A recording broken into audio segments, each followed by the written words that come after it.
Assalamualaikum warahmatullahi wabarakatuh. Selamat bertemu kembali para mahasiswa sekalian. Kita pada saat sekarang akan membahas topik perkuliahan di dalam mata kuliah teori politik dengan sub bahasan tentang critical theory dan Frankfurt School. Apakah itu critical theory dan bagaimana critical theory itu berperan di dalam pengembangan teori-teori politik kontemporer pada saat sekarang ini? Mari kita bicarakan bersama-sama. Critical theory secara konseptual adalah merupakan ajaran yang disusun atau dibentuk atau dikemukakan oleh ilmuwan-ilmuwan yang tergabung dalam Institute of Social Research di Goethe University, Frankfurt, Jerman antara tahun 1918 sampai 1933 kira-kira, jadi sebelum Perang Dunia, yang pada saat itu mereka ingin merefleksikan assessment atau penilaian dan kritik terhadap masyarakat dan juga budaya dengan menerapkan knowledge dari background social science dan juga humanities. Jadi pada saat itu beberapa ilmuwan yang tergabung dalam Institute of Social Research tersebut ya berusaha untuk menganalisis apa yang sedang terjadi di dunia pada saat itu dalam konteks hubungan sosial dan hubungan kekuasaan, dan kemudian mereka menulis di dalam satu rangkaian tulisan yang kemudian direkognisi oleh masyarakat akademis sebagai teori kritis. Nah, akan tetapi as a term critical theory has two meanings with different origin and histories. Tetapi di dalam perkembangan berikutnya, teori kritis atau critical theory itu memiliki dua pemaknaan dan juga memiliki akar yang berbeda. The first originated in sociology and the second originated in literary criticism. Yang pertama itu adalah dilahirkan dari sudut pandang sosiologis, dan yang kedua itu dilahirkan atau originated yang berkaitan dengan kritik terhadap sastra atau literature, ya, whereby it is used and applied in an umbrella term that can describe a theory founded upon critic. Dan akan tetapi dua-duanya memiliki basis pada prinsipnya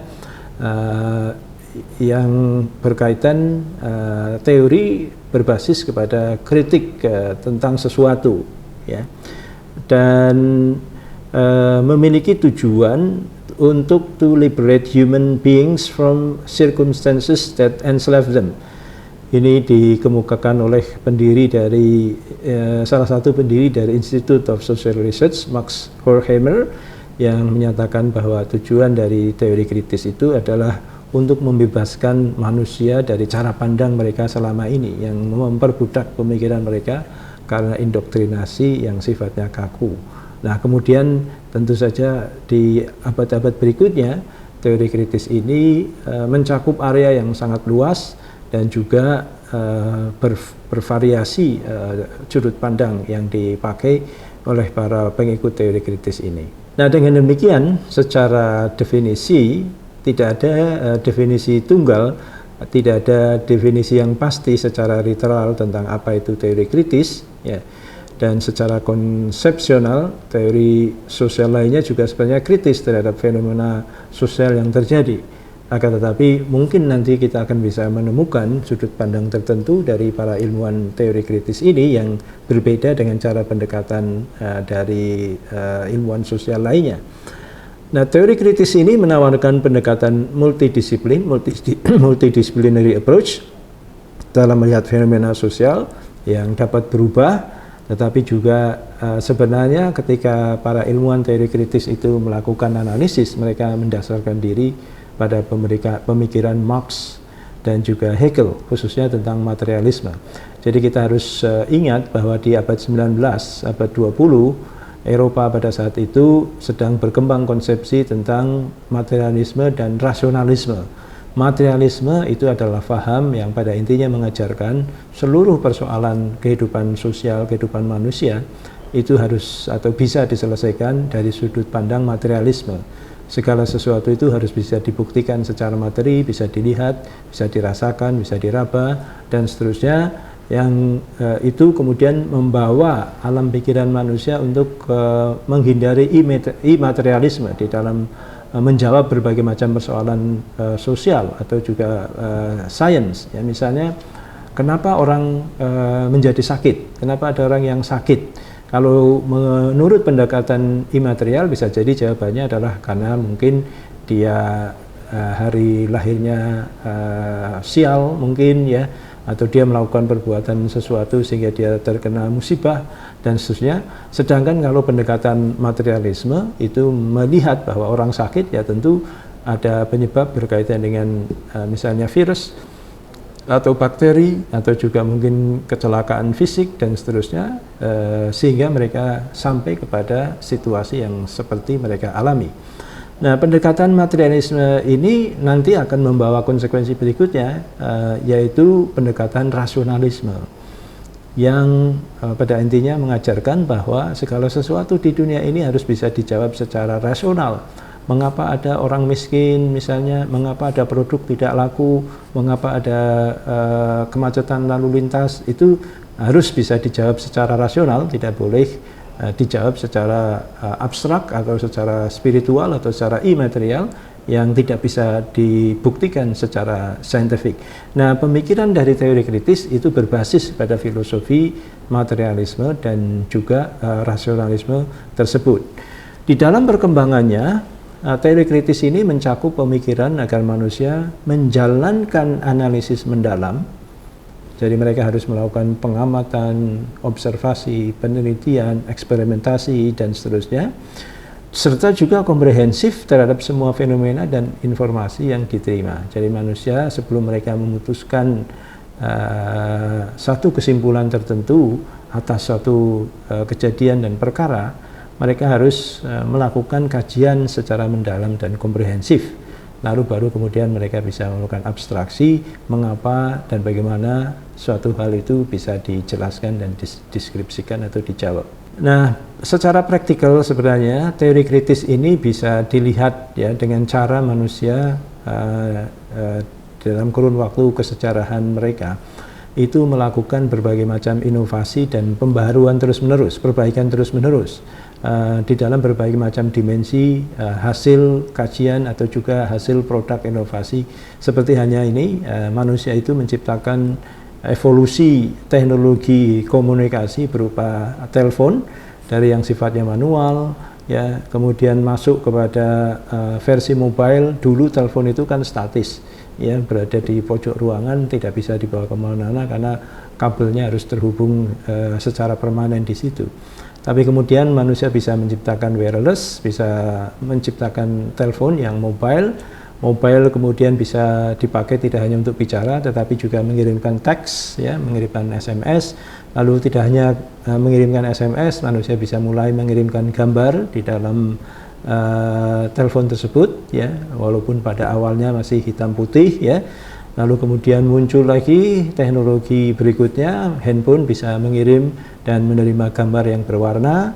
Lalu kemudian muncul lagi telepon yang bisa include di dalamnya itu build kamera, ya, termasuk untuk melakukan kegiatan foto dan mengcapture aktivitas yang dilakukan, dan kemudian dikirim kepada pengguna atau telepon lain. Dan pada akhirnya pada zaman sekarang ini kita menyaksikan bahwa teknologi telepon itu tidak hanya untuk sebatas itu, tapi juga bisa untuk video call, bisa merekam gambar secara lebih lama durasinya, atau bahkan bisa digunakan untuk berbagai keperluan aplikasi yang sifatnya itu up to date, on time, serta reliable untuk dijadikan alat pengambilan keputusan. Hal yang sama itu juga bisa kita lihat dari perkembangan teknologi yang diaplikasikan di dalam misalnya mobil, ya.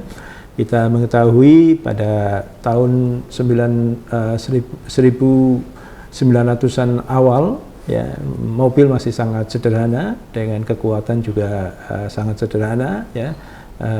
CC-nya itu barangkali juga tidak akan mampu kekuatan mobil untuk bergerak secara cepat. Tapi kemudian dari waktu ke waktu manusia berpikir pada sisi mana teknologi dari kendaraan tersebut bisa diinovasi, ya. dari sisi kekuatan mesin, dari sisi kenyamanan, dari sisi ketangguhan, atau dari sisi kelincahan mereka di dalam menembus lalu lintas, dan kebutuhan perkembangan sosial yang terjadi pada saat itu, sehingga sedemikian rupa bentuk, fungsi, dan mungkin akomodasi yang bisa disediakan oleh kendaraan tersebut berbeda-beda dari waktu ke waktu, ya, sehingga kemudian kita mengenal, ya, konsep atau jenis kendaraan sebagaimana yang kita rasakan di tahun-tahun terakhir ini.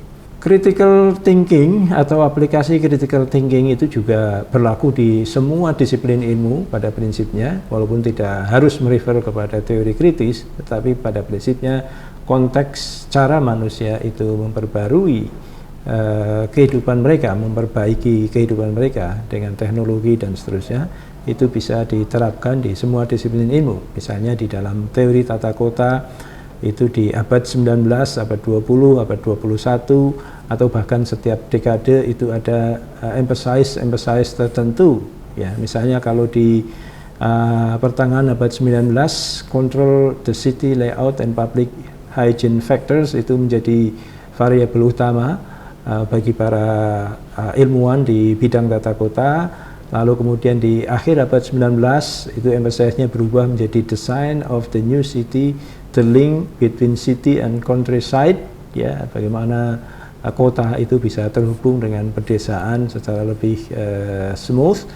Lalu kemudian di abad 20 mulai ada konsep tentang design of ideal cities, ya, tentang ciri-ciri kota yang ideal itu seperti apa, walaupun tentu belum sebaik saat ini tentang tata kelola dan desain kota.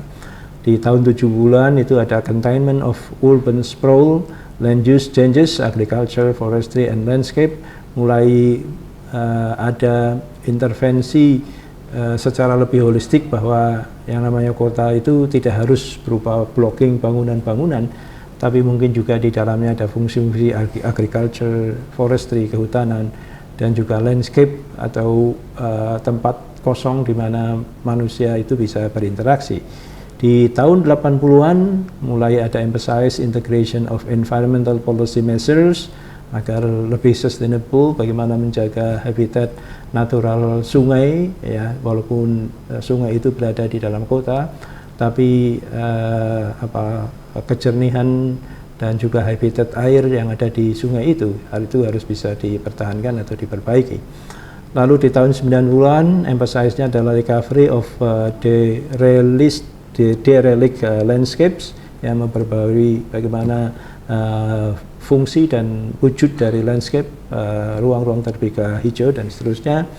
Di akhir tahun 90-an master and common plans with the environmental feature, mulai mengadopsi supaya ada green building, lalu ada pengiritan di dalam resources air maupun juga energi.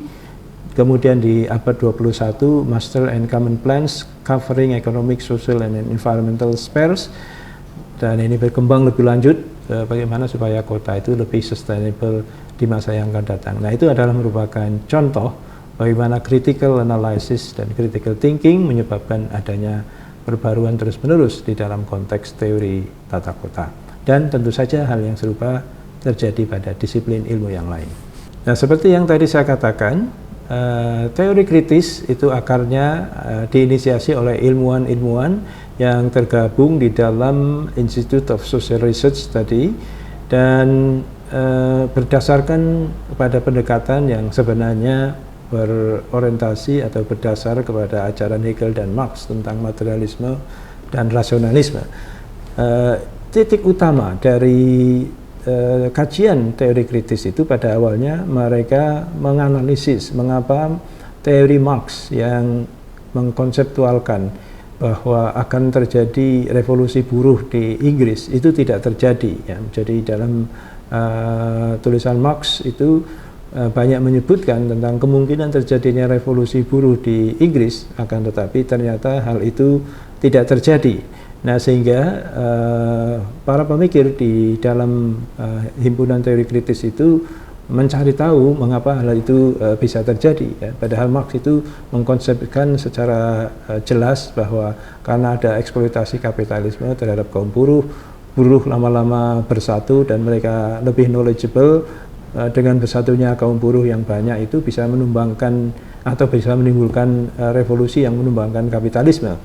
Dan revolusi itu menurut Marx akan terjadi pertama kali itu di London, karena London adalah pusat dari kapitalisme. Nah, tetapi dalam perkembangannya ternyata teori Marx itu tidak terjadi. Yang terjadi justru revolusi buruh terjadinya itu di Rusia, ya. Terjadinya di Rusia, yang mana kapitalisme di Rusia itu tidak atau belum begitu advance, tidak seperti yang ada di London atau di Inggris. Nah, sehingga ini menimbulkan tanda tanya, apa yang menjadi penyebab atau variabel penentunya. Nah, dari situlah mereka kemudian menulis beberapa konsep tentang teori kritis tersebut. Saya sendiri pernah berkunjung ke Frankfurt dan Institute of Social Research yang atau bekas bangunan dari Institute of Social Research dahulu di Frankfurt itu. Dan ya, saya kira memang satu dan lain hal,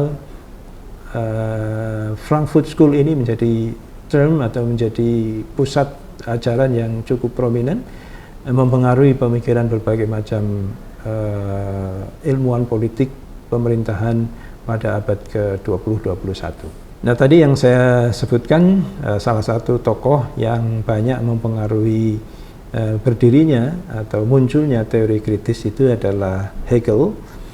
Dia pernah menulis buku berjudul Phenomenology of the Mind, yang ini menjadi dasar, ya, banyak orang merefer kepada tulisan dari Hegel itu. Dia pada prinsipnya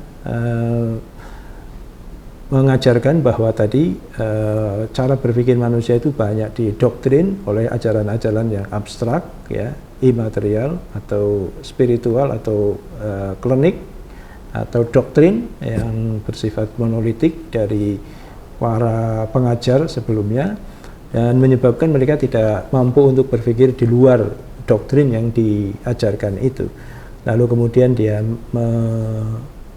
mendorong agar manusia itu mau untuk berpikir sendiri secara merdeka, tidak harus didoktrin oleh para pengajar, guru, atau juga mungkin mentor mereka, dan kemudian mengambil posisi sebagai kritikus. Jadi misalnya kalau ada satu produk seperti ini, ya, kita menurut Hegel ini tidak boleh hanya menerima secara puas produk ini seperti ini, tapi mungkin kita bisa membuat satu alternatif pikiran bagaimana produk ini bisa lebih berfungsi, bisa lebih menarik, bisa lebih marketable, dan seterusnya, dengan menawarkan berbagai macam alternatif solusi, ya. Begitupun juga dengan persoalan-persoalan politik dan sosial pada umumnya.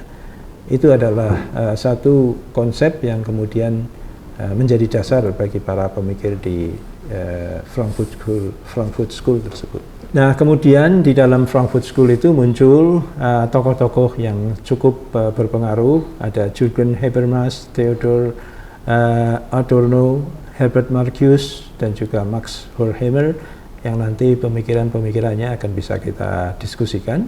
Ya, banyak di antara pemikiran-pemikiran tersebut kemudian diaplikasikan di banyak konsep yang muncul di Barat, dan kemudian menjadi landasan di dalam negara-negara Barat mengambil atau menyusun kebijakan publik mereka di kemudian hari.